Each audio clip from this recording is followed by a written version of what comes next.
so much stuff floating around. I don't know, people trying to say they wasn't together. Basically was trying to get into a threesome.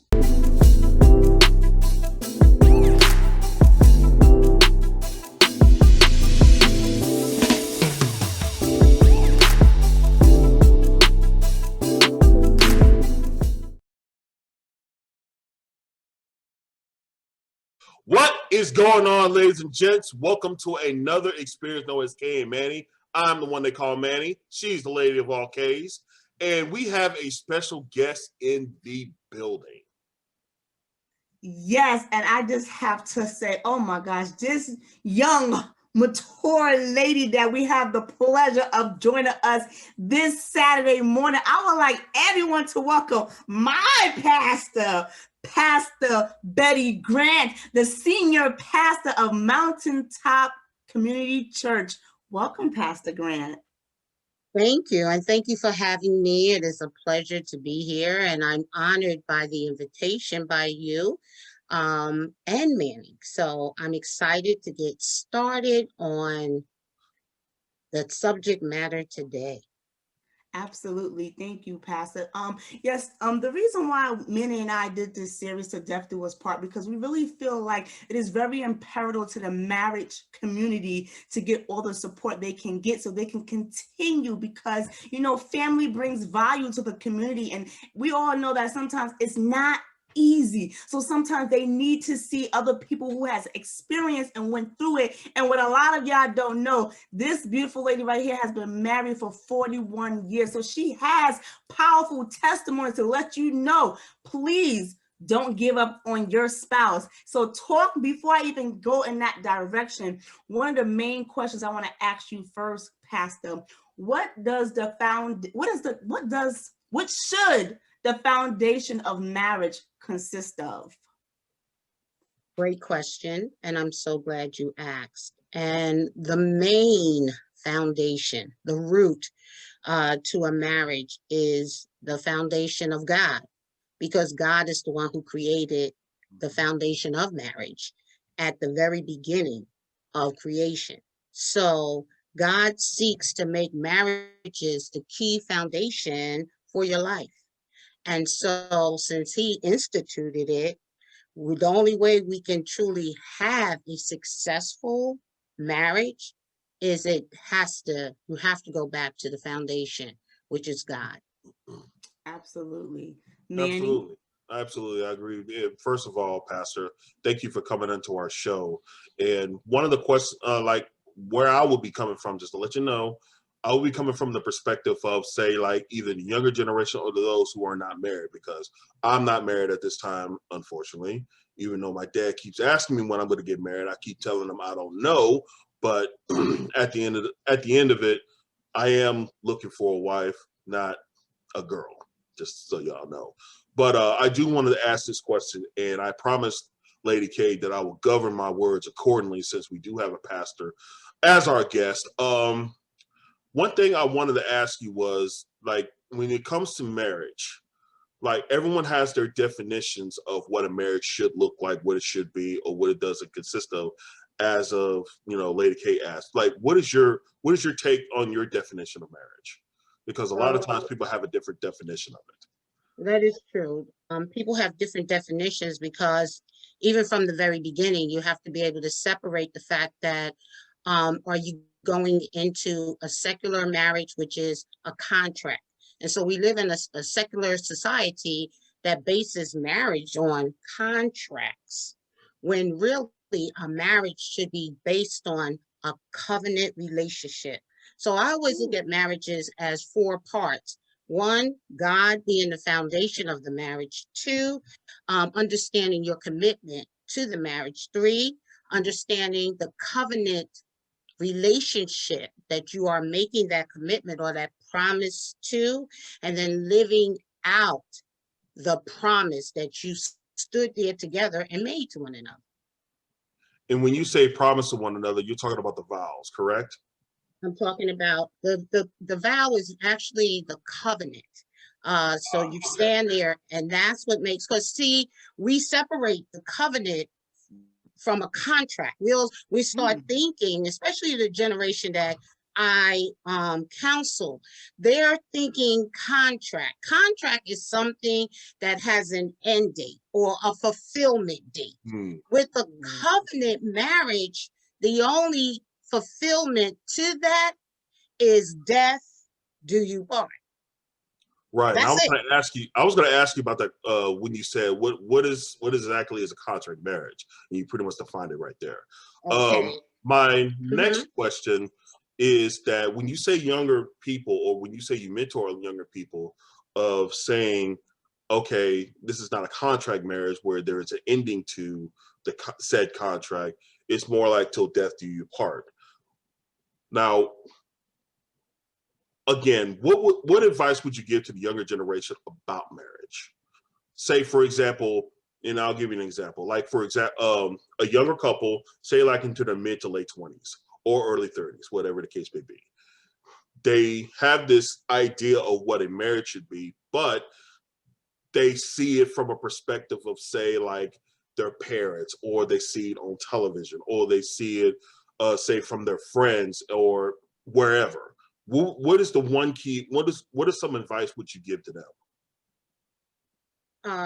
The one key advice I would give them is to understand what motivates you to first want to be married, because that's what's going to really set your desire apart, because everyone comes to any relationship, whether it be friendship, whether it be employee relationship, you come with a motivation, you come with your idea of what you're going to take away from that.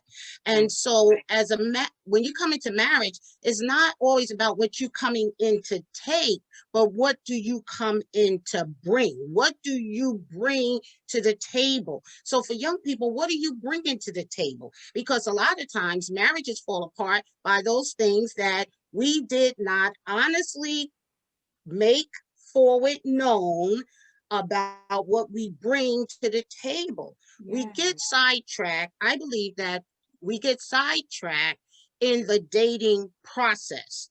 The dating process, in my opinion, as I teach, is to look for your prospective wife.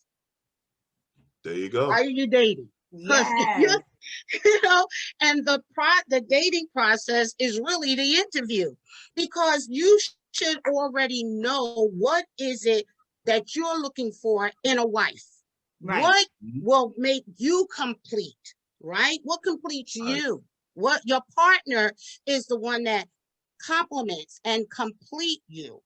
It completes the family, one another. That's what you're doing together, right? And so what are you bringing? Some, you bring a bad credit score, but we don't ask those things in the dating process. Right. You don't even hear that he doesn't want children, but you want children, but nobody asks that question, right? So now these are the things that will create problems. He has anger issues. How do you resolve confrontation? Some are confrontational, some are not confrontational. Some deal really with their emotions, some don't deal with their emotion. We find that men don't talk, women talk, right? We find that in the dating process, you can see if you have a hearer or a listener. One who just hears what you're saying, or one that truly listens to what you're saying. And you can tell if he listened, because he'll start to present those things that he heard you say. He'll run ahead of you to get them done because he heard you. Vice versa. She has to hear him also, because a lot of times we are in a relationship infatuated and not by reality. Ooh, Pastor, that was a whole word right there, because let me tell you something. I lived through some of those experiences, but because now that I am a little bit more mature, like you said, I'm listening now. And when I hear when you say something, I'll be like, oh, nope, I would never try to change you, because that ain't going to work for me. So I'm so happy that you said that, because I think a lot of women I don't mean to bash on the woman, but we hear what we want to hear. Oh, he said that. No, but I want, and he gonna do it because you know he gonna come around. No, to my Yes. ladies, please don't, He because is not gonna come he is around. not. Because He is who he is. right. And to be honest, in the beginning, he's telling you what he's about, but we're so busy in our fantasy, like you said, because we created this fantasy and we're living in this world, and he already told you the truth. But you know, that's just a message to the ladies, not to bash. I just want my ladies just to be more open-minded and just listening and really scout, like you said, Pastor, for the man that you want. So you said something profound in the beginning, because you said, you know, people get married, right? And then in the beginning, you're excited, right? Oh, we married, and you know, things are going on. And then here comes that bump, that hump. And then now you're talking about, you ain't, like you just said, you ain't the same person, even though in actual reality you're not supposed to. So when a person is going through that evolving stage, how do you deal with that? Because you know, they're not who they were 10 years ago, and you're struggling and they're blossoming. Mm-hmm. Mm-hmm. How And do you deal with that? that brings a lot of separation um, within the home or within the relationship, because we expect each person to stay the same. And from when you started dating them, and when you started holding hands, and and you move to marriage. But the reality is coming in and being taught that you should not expect to remain the same, and nor should you expect your partner to remain the same. Hopefully, you are maturing and growing, but can you be patient? While I just had this conversation today with my daughter. Can you be patient enough to allow me the time to work in those areas that God is trying to work also in me? Because we give up before we even get to the finish line. So many marriages give up because you see that person still struggling. She's still yapping. She's still complaining. She still wants this. She doesn't see me. She doesn't hear me. But are you actually giving her the time to work through those issues where she Right. do and eventually will, because she's growing, she's maturing, and we give up on each other too soon. Men give up on the women because that thing that he feels he needs, she's not producing it fast enough for him, so then he's Right. out. Vice versa. So who is going to be the mature one? Because then you'll have those that I'm trying to counsel with. A wife now is saying, but I want my marriage and I want my marriage to work. But if he's not saying the same thing, then what do we do? Right. What do? You have to have balance. You have to be able to come on one accord from the beginning. Am I going to allow you to grow through your issues? We all have issues. There's Absolutely. not one of us that don't have no issues. We come Right. in. I always share with Kalima how I came from a single home family, a single parent home. So I only saw my mother be the man, be the go-getter, be the provider. Her word was the word that we abide by. She set the rules. So going into a marriage with, I didn't see that. It wasn't around me. Not that women in the church, the majority of the women in the church came to church by themselves with the Mm, children.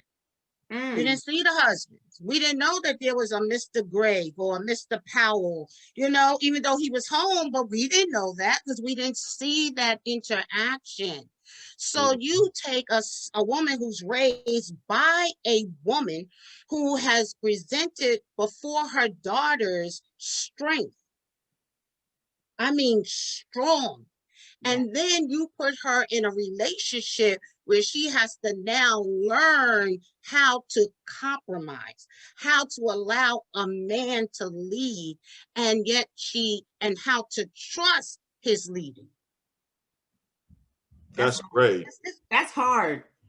Because Yeah. you already know, Pastor, and I'm gonna tell everybody else. But I tell everybody, I'm like, listen, I wasn't perfect, but that right there, I can definitely relate to that. And I feel sometimes there are a lot of ladies that's in the same similar like you and I were in Pastor. So I think that's how sometimes when you come into the relationship, it feels like there's a war going on because in all actual reality, ladies, it's our ego because of what we're used to. So you're like, no, I can't back down. Oh, and one more thing. Oh, this hit the nail right here. A lot of women be like, well, I don't want to be submissive. And I'm like, see, a lot of people don't even know what that word means. And I do because of this woman right here. So I will let this woman right here tell you the true definition of what submission truly means. Yes, we have this understanding or presupposition that submission means allowing a man to walk over you, allowing him to rule over you, allowing him to give you permission. You can't do anything without his permission or his say so. And that's not submission. Submission, the Lord says, and Paul writes to the Corinthian church that men are commanded by God to love his wife as Christ loved the church and gave his life for her. Right. Then he turns to the woman. He doesn't say that now wife turn around and love him. He says, women, submit to your husband. In other words, you submit to the level of love that he has to give you, because you submitted to that when you were dating him. But now that you married to him, you don't want to submit. He didn't change it. That level of love, if he has always, when you were dating, um, you always had to, and I'm gonna talk to the ladies, you were paying the bills, you was paying for the dinners, you was paying for the vacations, you were paying for the children's school, you was paying for the babysitters, and now you mad and you angry and you miserable, but you remember, you forgot you submitted to his level of what he has to give, and he's never been one for really communicating. That was okay in the beginning, but now you want him to talk. Now you want him to express himself. Now you're bringing a lot on a man that you are supposed to had already understood by listening to him, his level. Absolutely. And how he loves you. There you go. And Pastor, while you was talking that word about how, wives submit to your husband, right? I was actually pulling up the word because I know it's in here, it's in Ephesians 5. But Right, I'm sorry, Ephesians, yes.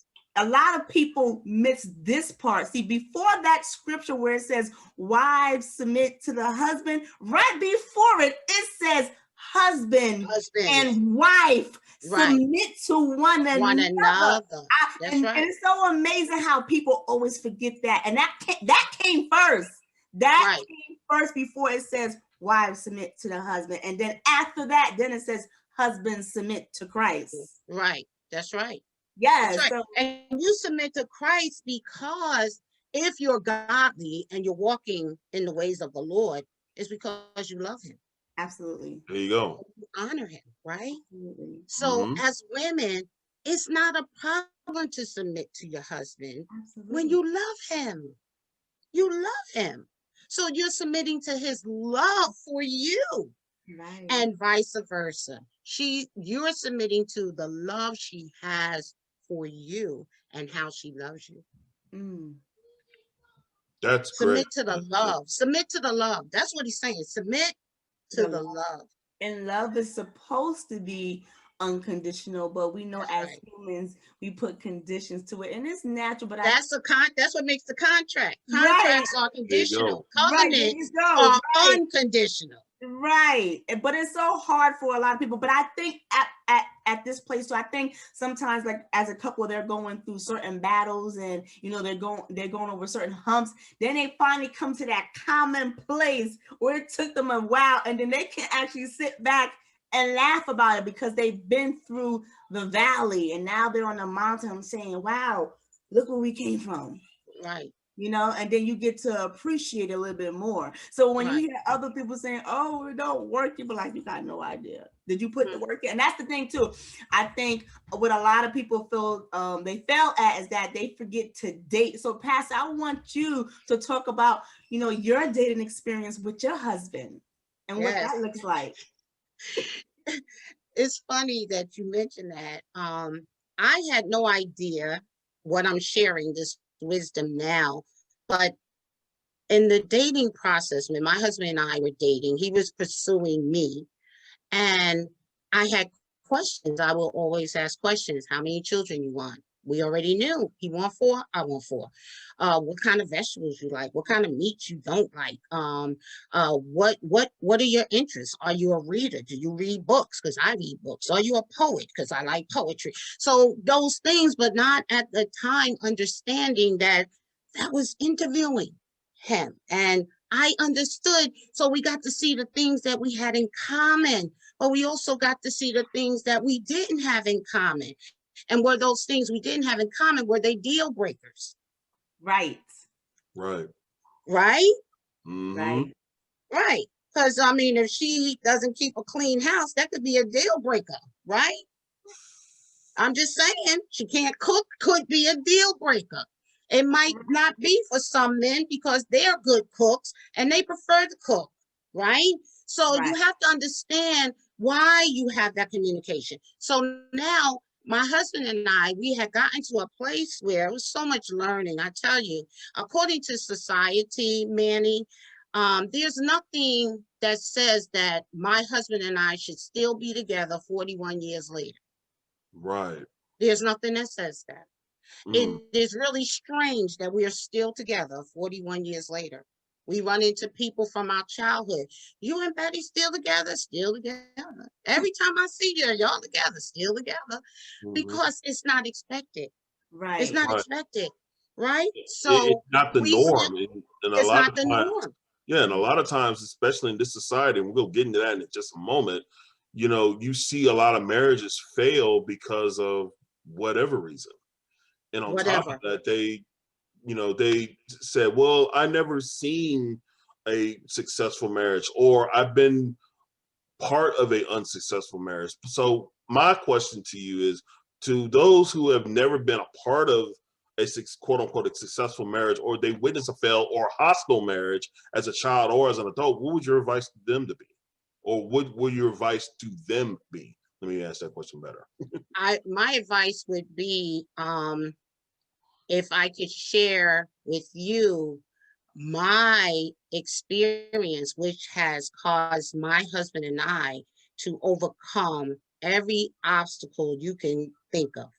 Okay. And I could lay that out. And the thing that I would lay out is the transparency. You have to be transparent with couples who are seeking to be married. And so that they understand that it is not a bed of roses, that you're going to have times when you're on the mountain, but you're also going to have times when you're in the valley. You're going to have times of disappointment. You're going to have times of tears. You're going to have times of heartbrokenness. You're going to have times of unwavering love where you're not sure if you even love the person anymore. So Right. I believe that for me, I would want them to know that if you allow me, I'll be as transparent as I can be. And I will tell you the truth. And I will not keep anything from you. Whatever your question is, ask. And I believe that that's what young people have to do. They have to be able to have someone that they have confidence in, that they can go to and they can sit with and they can ask. My husband and I didn't have marriage counseling. I believe that pre-marriage counseling is very good for couples, Right. even if you're not really to the place where you're even engaged yet. But this person is a prospect. You know what I'm saying? This person you're being leaned more toward, wanting to be or spend your life with them. You just are too scared to even move to the next phase. So what do? We need you to come in. If you're dating, come in. If you've been dating over 6 months, come in. I think you should always seek counsel, godly counsel, not the world counseling. Right. Right. They're not going to help you keep your marriage together. Right. Because Because like you said, Manny, They don't even have an example of a healthy, successful marriage. So what can they go by? Even Well, some of their own parents have divorced. mhm. Right. And one thing I always say to, people around my age, even though a lot of their idolatries may be quote unquote old school, I look at my parents. They've been married for over 44 years. And I've told this story before that when my dad was hospitalized and my mom texted me saying, I'm about to take your walk, I'm about to take a walk with your dad. And even though that don't mean much to a lot of people, it meant a lot to, it said a lot to me saying like, this is what marriage is about, because here's my father who's in the hospital, which reasons I will not disclose in this podcast. Um, my mom is right there by his side, 40 some years plus later. Mm-hmm. And I feel like a lot of people, a lot of younger couples or newer couples don't understand the term till death do us part, meaning like, yes, sometimes both are going to be up here, both are going to be down here. And sometimes one's going to be up and the other one's going to be down. Absolutely. And it's just That's like, right. it's up to the person here. This is when you're married, of course. It's up to the person here to say, I got you. That's right. Right. You That know, That's it's kind of like, right. that it's part. something like that. But I also want to switch gears because I see a lot of things within marriages that are, I feel like they're being a little disruptive, and I'll explain. Certain lifestyles or certain ideas are kind of coming into the factor of relationships or marriages. Example given. I'm not sure if you're familiar with a polyamorous lifestyle, whereas the couple has another. Okay, you're familiar with it. Okay, so I see stuff like that, and then I'll see stuff like I heard not too long ago. Don Cheadle, actor Don Cheadle, just married his girlfriend of 28 years. Like I'm thinking, 28 years. It took you that long to figure out that you're found the love of your life that's been by your side for 28 years. All of a sudden you're saying, all right, I'm ready to say I do now. And I'm like, okay. But do you feel certain lifestyles are disrupting the sanctity of marriages? I Definitely. want to ask that question respectfully, because I know a lot of people may think, well, why are you judging us? No, I'm simply asking a question here. Right. And I want to get Yes. I want to get your opinion per se, because of what everything is going on. And Lady K, I also want to get your opinion as well. So we'll start with you, Pastor. I definitely feel that it is bringing disruption into a marriage. And um, the thing is that when two people are in agreement and they're one, there's nothing that they cannot do. And the Mm-hmm. Bible tells us that, it will come a time where men will do anything and everything that seems right in their own heart. So as you were saying, we're not judging, you just asking me my opinion. But I also know where this, how this evolves into the home and the relationship is that, again, if you're coming into it as a contract, because now you're going to change and make amends to the contract, we can now be open. We Mm, can now have other partners, so you're adding amendments, addendums to a contract. And a covenant, you have already made the promise to what? To be committed faithfully to one another, So does that covenant, has it been broken? In many marriages, the covenant has been broken, or that promise has been broken.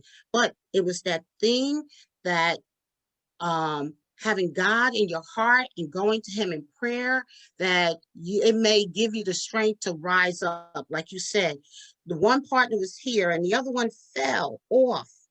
But mm-hmm. that love is there, so much so that even though it's going to take time but you're still going to hang in there because you believe in the person that you committed your life to, and you see the potential that he can be or she can be all that you have believed him or her to be. And so you're going to allow God to do that. But when you allow the society's ideas and ideologies to come in, who's to say that for you guys it don't work? But for us, that's not how I'm playing this game. I ain't going out like that. I'm just gonna let it.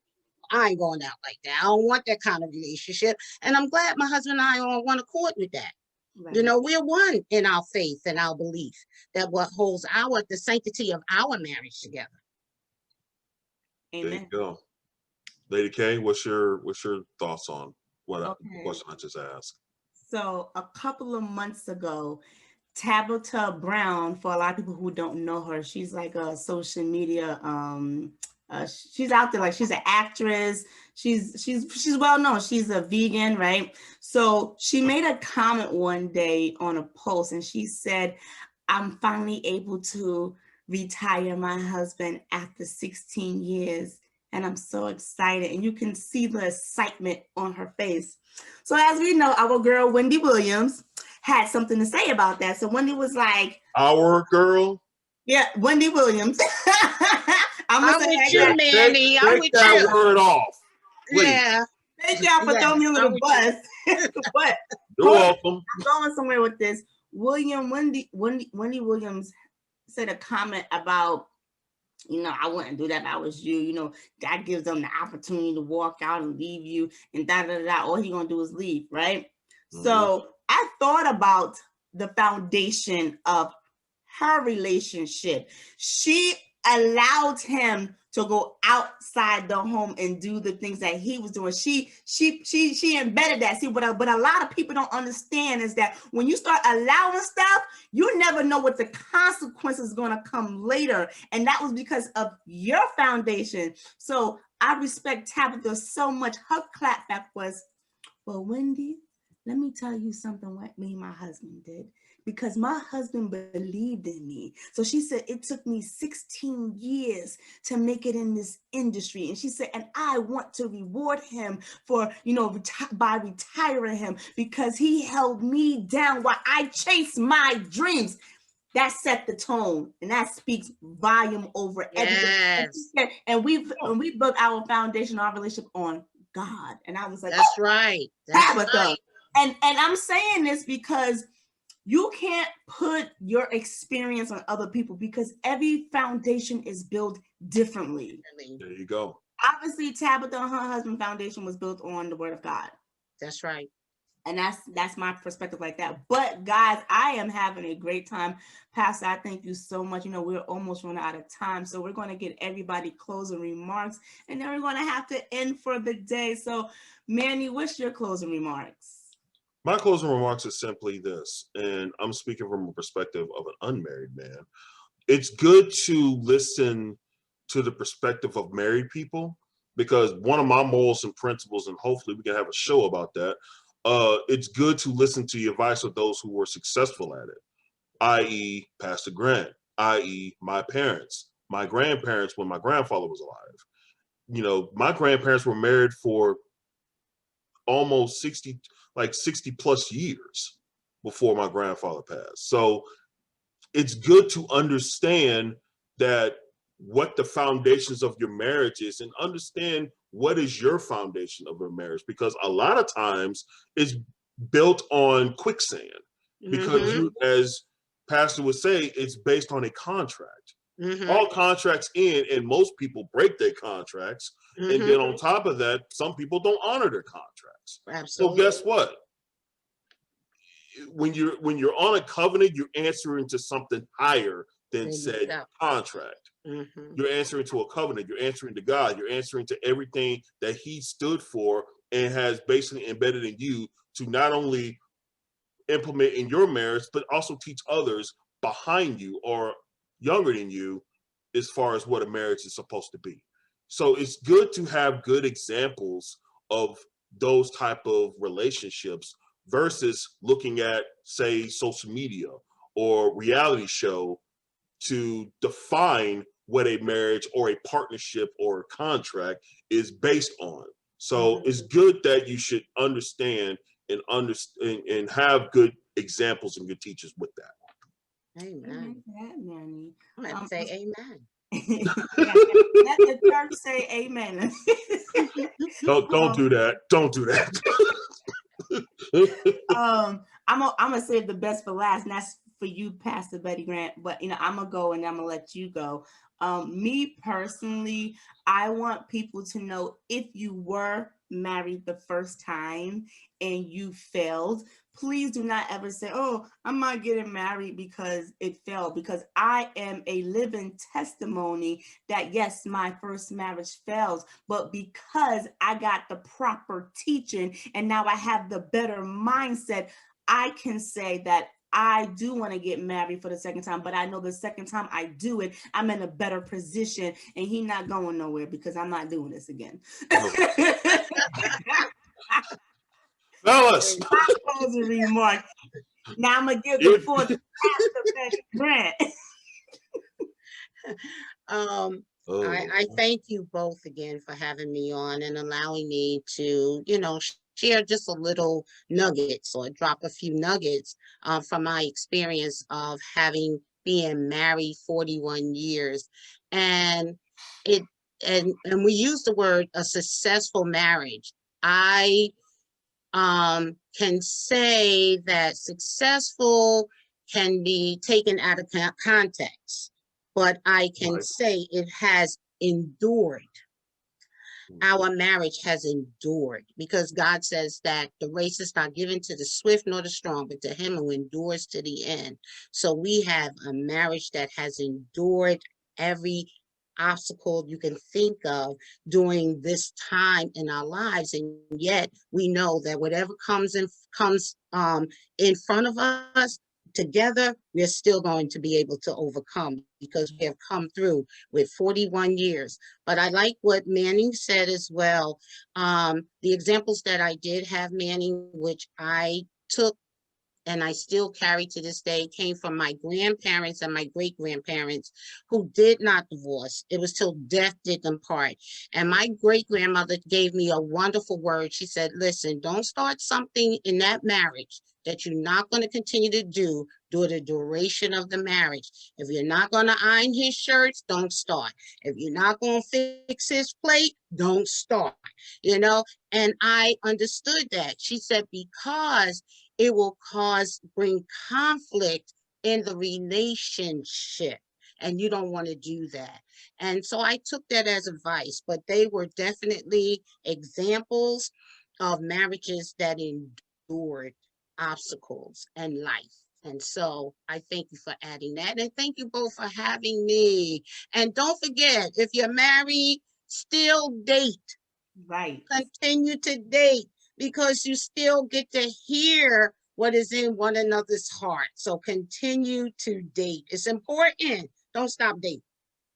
Thank you, Pastor. I really do appreciate that. And I hope that this resonated in someone's spirit, because as I said, we're bringing forth truth to the marriage community. So somebody can be in a rut right now, and just by hearing this powerful word, they needed it and it helped them. So I'm saying that if it can help you, it can help somebody else. So please definitely share this video. But with that being said, I want to thank everyone joining us this morning at 11 a.m. and continue to follow us here at the Lady K Chat Podcast, the K and Manny Show, that comes on every Saturday at 11 a.m. We're on YouTube, we're on Facebook, and we're also on IG. And you could also visit our website at www.ladyenterprisesinc.com, because this show is sponsored by Lady K Enterprises, where they're a financial service firm and media services. So everyone have a blessed day, and thank you. Thank you.